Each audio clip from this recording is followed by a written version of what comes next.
Baik, mungkin itu sedikit pemantik dari kami. Kami buka kesempatan masih.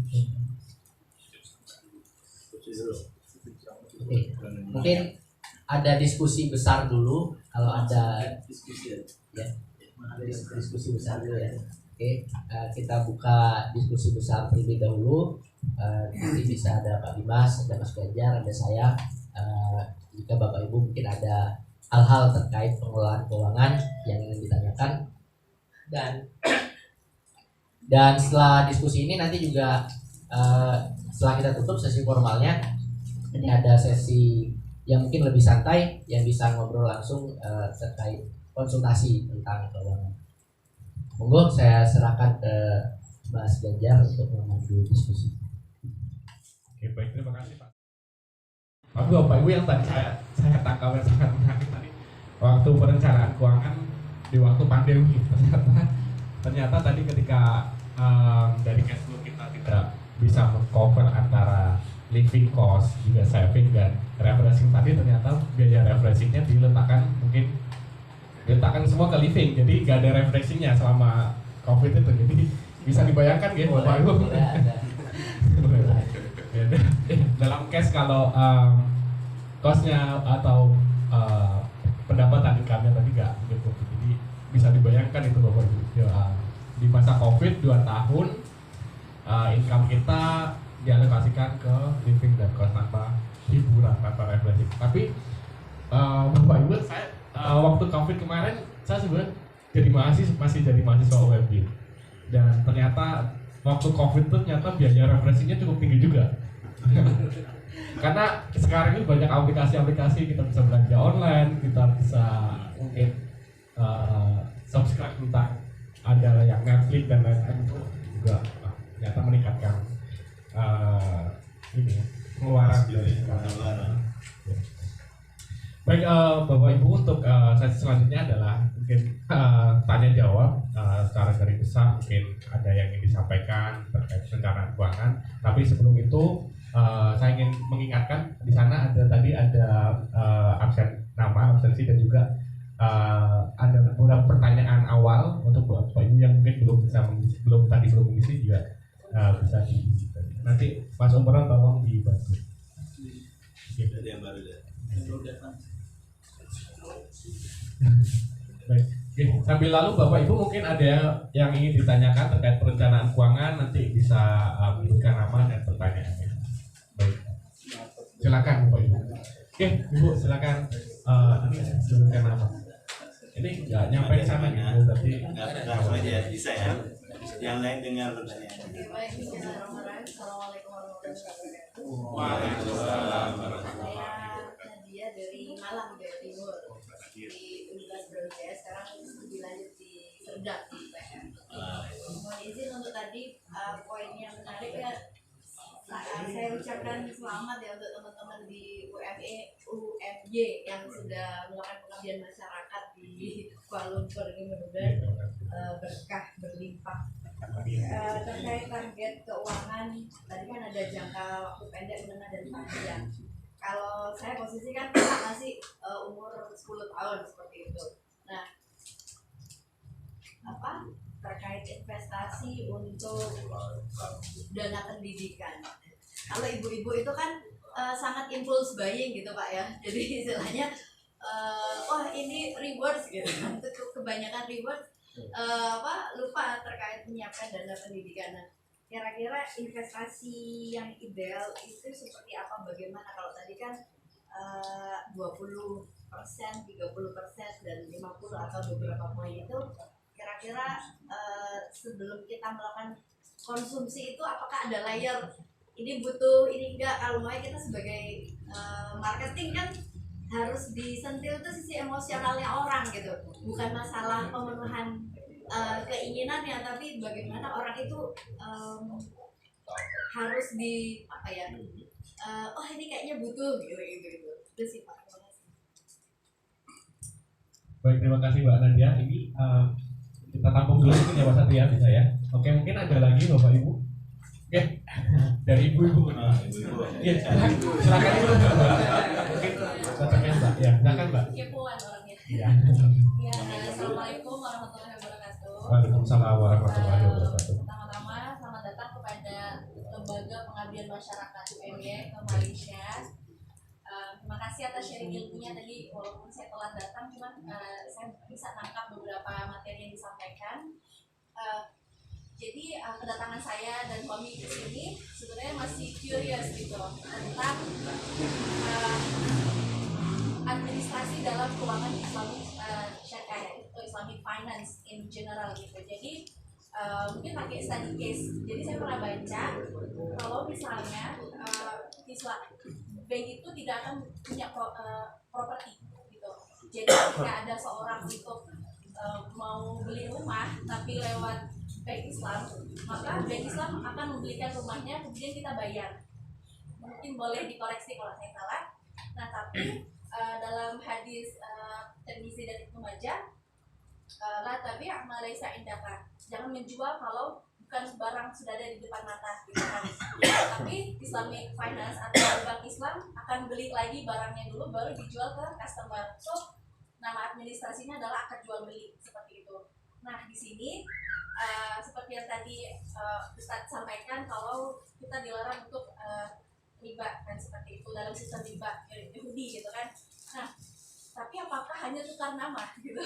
Jadi saya takut jadi orang yang tidak bisa membedakan dari kabianahum qalu bai'u islu riba gitu. Ya inama riba gitu. Jadi saya nggak takut kalau jadi orang yang diazab karena nggak bisa membedakan akad dari riba dan jual beli gitu. Seperti itu. Aja sih curiosity saya. Itu dengan siapa Pak? Oh iya, nama saya Viva Binar. Oke Mbak Viva. Oke Mas Satria, tadi kan terkait akad yang mungkin berbeda. Oke, kita sampai berapa Pak Satria? Tiga dulu, mungkin ada satu lagi mungkin dari bapak-bapak mungkin. Oke, Bapak silakan. Terima kasih. Assalamualaikum warahmatullahi wabarakatuh. Waalaikumsalam warahmatullahi wabarakatuh. Terima kasih atas sharing ilmunya. Saya Muhammad Hasim, PMI yang ada di Malaysia. Saya sangat terima kasih, bangga kepada UMY yang sudah memberi sharing tentang training perencanaan keuangan syariah. Dan perencanaan syariah itu tidak, kalau menurut saya itu tidak mudah dilaksanakan kepada masyarakat kita, karena masyarakat kita itu masih banyak ribanya, apalagi dalam di bank atau di mana. Dan saya terima kasih tadi saya ketinggalan tentang sedikit apa tadi dari awalnya. Kami sebagai PMI, kami itu tentang keuangan ini memang agak krusial tentang cara untuk menginvestasinya, karena banyak investasi yang bodong nggak apa seperti apa. Dan ini pengalaman kami, teman saya, kami itu pernah investasi dan akhirnya di blacklist. Oleh sebab itu saya minta tip-tip untuk caranya biar investasi kita itu bisa lancar, enak, dan bisa menghasilkan hasil yang bagus gitu.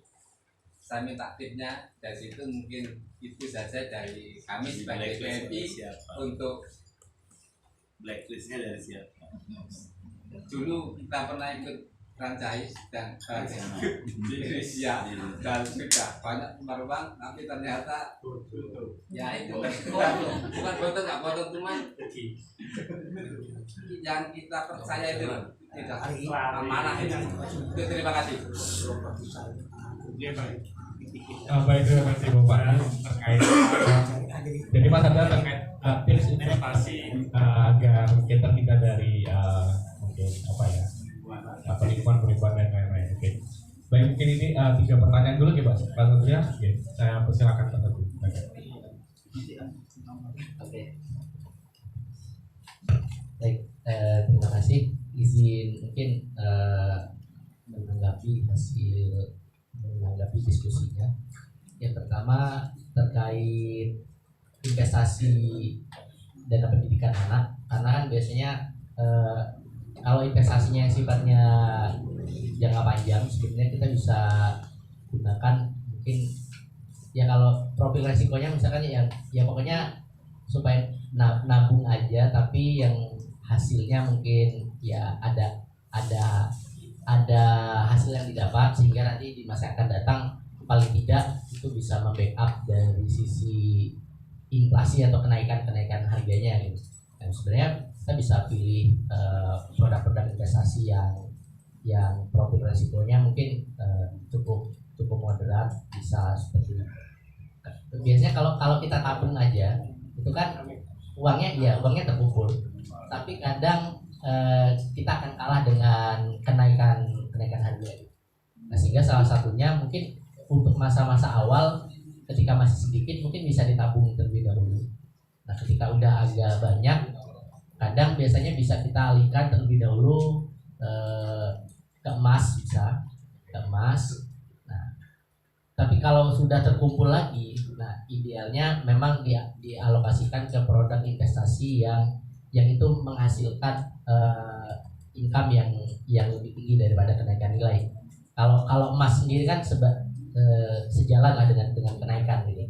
Nah, tapi walaupun mungkin kadang kemarin di masa awal pandemi itu ada yang untung besar juga karena membeli emas beberapa waktu sebelum pandemi gitu. Jadi ada tetangga saya itu di Indonesia 2 tahun sebelum pandemi dia beli emas, harganya masih 700 ribuan tanpa ada niatan untuk untuk target berapa, pokoknya ini sebagai ya saya beli aset gitu kan, sebagai cadangan suatu saat dibutuhkan nanti akan dijual gitu.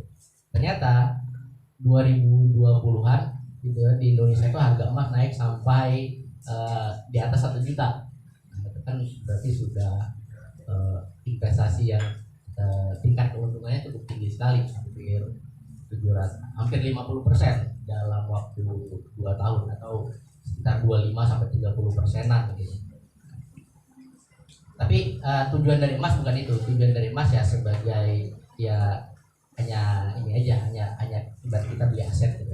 Tapi ketika itu kita simpan dalam waktu yang lama juga tidak baik. Nah, sehingga salah satunya bisa kita alokasikan ke dalam investasi misalkan seperti apakah ke sukuk. Misalkan pemerintah kan mengeluarkan sukuk yang mana obligasi syariah ya, kalau syariah namanya sukuk mungkin imbal hasilnya atau mungkin kuponnya mungkin di kisaran di atas daripada kalau kita taruh di dalam deposito. Misalnya dalam deposito kalau di Indonesia misalkan sekitar rate-nya mungkin sekitar 5%-an, tapi kalau kita alokasikan ke dalam sukuk mungkin bisa di atas itu, bisa sampai 7%, 8%, sehingga akan memberikan return yang lebih banyak. Jadi kan kita nabung itu yang kita hitung itu bukan cuma berapa uang yang kita sisihkan. Jadi ketika kita nabung, uang yang kita sisihkan itu kalau ditaruh dalam investasi yang produktif, uang itu kan akan menghasilkan setiap tahun. Nah, maka hasil setiap tahunnya itu kan menjadi penambah dari pokok tabungan kita juga, pokok uang yang kita sisihkan gitu. Jadi ada ibaratnya berlipat-lipat gitu. Ada compounding dalam istilah investasi ini. Sehingga salah satu alternatifnya biasanya kalau jangka waktu yang agak panjang dan dengan resiko yang cukup stabil, kalau di produk keuangan bisa kita alokasikan ke dalam sukuk atau obligasi dari pemerintah. Atau mungkin kalau punya profil resiko yang lebih tinggi, misalkan mengharapkan return yang lebih tinggi dan kita siap menghadapi resikonya. Jadi kalau ada return yang tinggi, maka otomatis akan diiringi dengan yang namanya resiko. Resikonya juga biasanya tinggi. Sehingga kadang kita harus memilih yang mana returnnya tetap lumayan tapi resikonya terkendali gitu.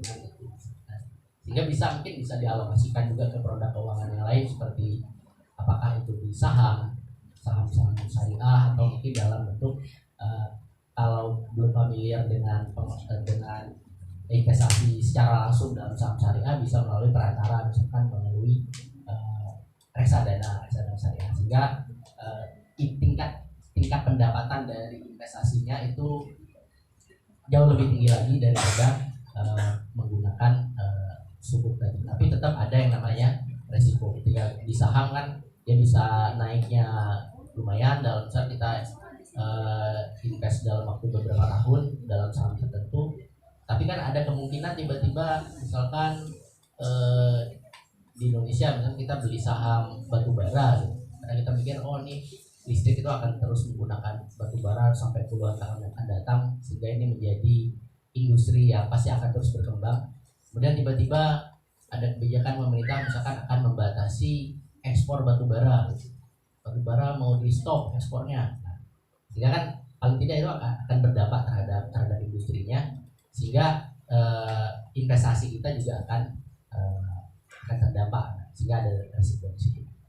Nah, sebenarnya kalau yang returnnya lebih tinggi lagi sebenarnya ada Mbak, yaitu kita alokasikan saja ke dalam yang kegiatan yang produktif langsung. Misalkan kita gunakan uang tadi untuk modal dalam berbisnis.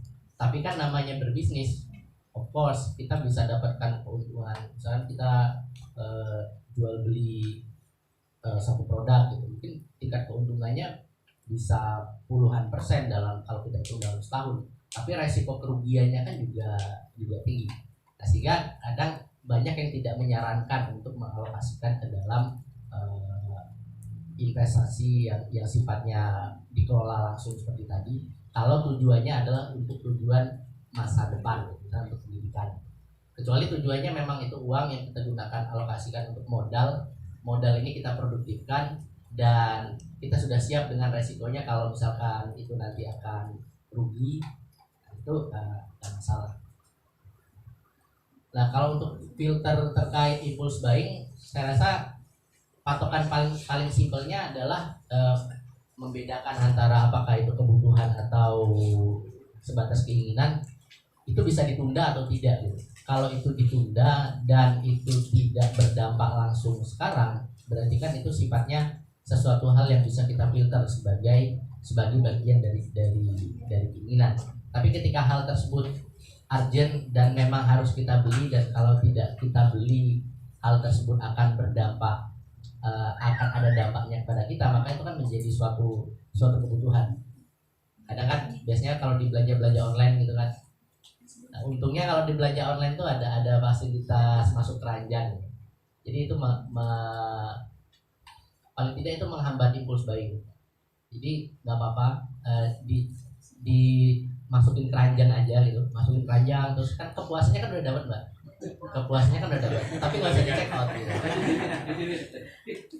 Kan manusia itu kan iya, dalam kita membelanjakan sesuatu itu kan selain dapat materinya, kita kan juga mendapatkan yang namanya kepuasan secara non materi, yang mana kepuasan itu kalau kita udah sering beli hal tersebut, lama-lama kan kepuasannya akan menurun. Salah satu tips saya yaitu, jadi ya nggak apa-apa, untung ada keranjang itu kan, di keranjang aja gitu kan. Tapi nanti pas mau check out di istiqorohin lagi, dipilih lagi gitu, difilter lagi kemana ya yang benar-benar kebutuhan atau tidak. Kan bisa checklistnya bisa dihilangkan seperti itu. Itu mungkin salah satu tips terkait filter impulse buying. Pak Dimas ada mau menambahkan terkait dari Mbak Nadia? Izin menambahkan sedikit Bu Nadia dan Bu Tifah tadi, Bu Tifah.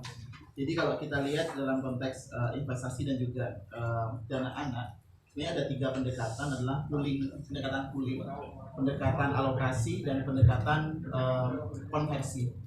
Jadi kalau kita melihat pendekatan pooling, ini artinya aset kita tuh disatukan semua, kemudian nanti biarlah lembaga keuangan yang menyelesaikan. Jadi misalnya Ibu punya uang, tadi Mas ada katakan, jadi ada reksadana, nanti ada perbankan, ada pasar modal, itu biasanya dia pooling of fund. Jadi satu basket, kemudian dia akan dialirkan sesuai dengan irama dari lembaga keuangan tersebut. Gitu. Dan yang kedua adalah konsep konversi. Nah, konversi ini biasanya adalah nanti akan ada yang namanya peralihan dari aset menjadi liabilitas. Dulu kita belajar tentang akuntansi, namanya sisi sebelah kiri, sisi sebelah kanan, sisi sebelah aset atau harta dan sisi sebelah hutang. Nah, biasanya dalam konteks konversi ini tadi kalau kita bicara tentang investasi anak, dia awalnya kita punya aset, tapi menjadi liabilitas atau beban atau pengeluaran di masa depan.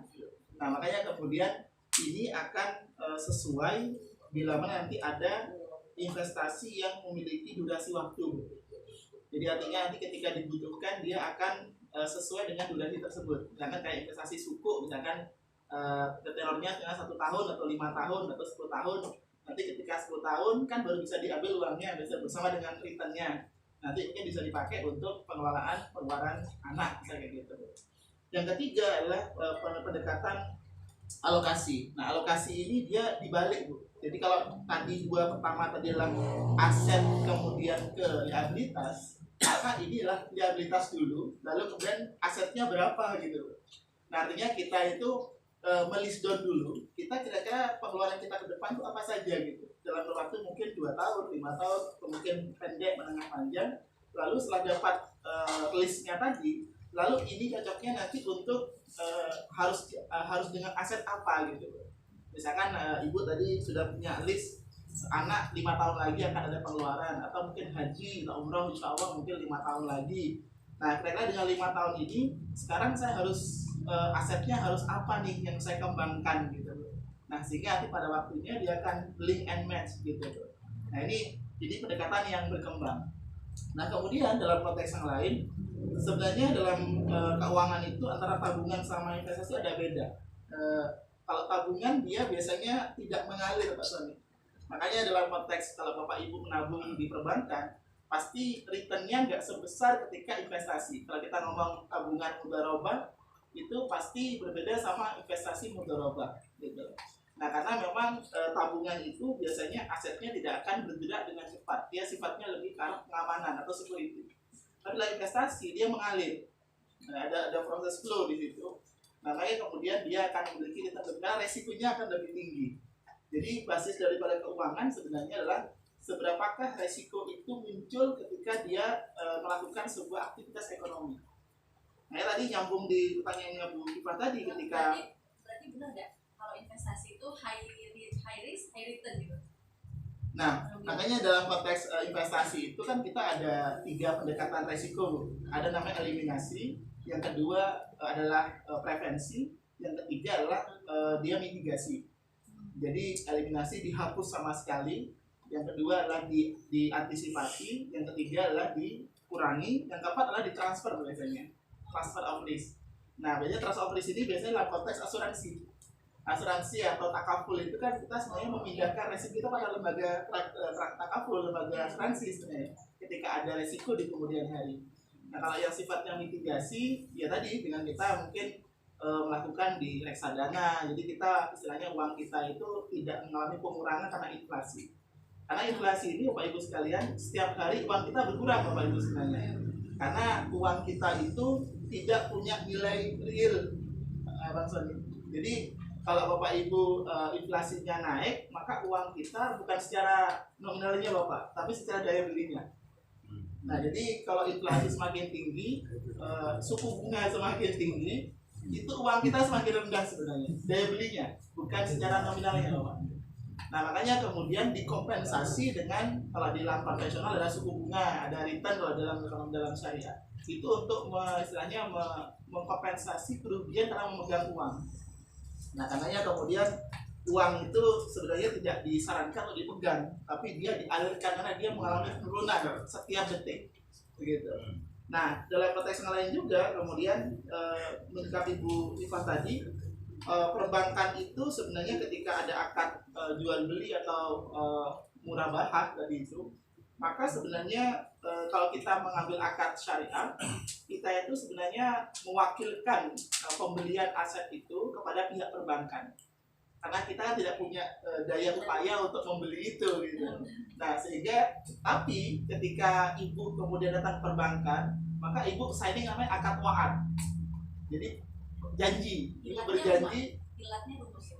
Iya, jadi berjanji ketika bank itu nanti memberikan atas nama ibu akan membayar kepada perbankan gitu.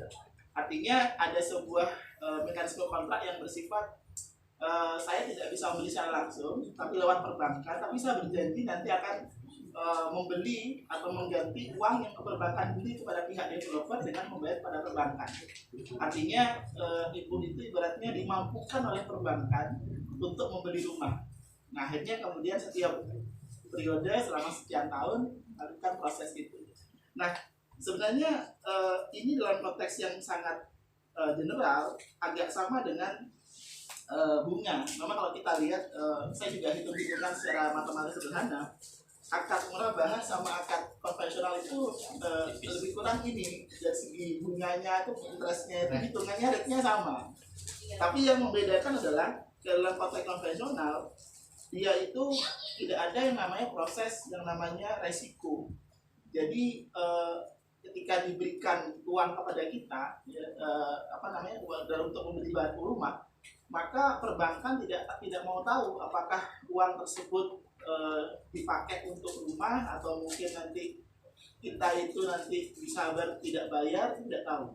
Artinya dalam konteks yang lain dikatakan return perbankan konvensional itu tidak mau mempertimbangkan apakah penjual itu peminjam itu memiliki kapasitas untuk mengembalikan di kemudian hari. Yang pasti yang penting uangnya keluar. Gitu.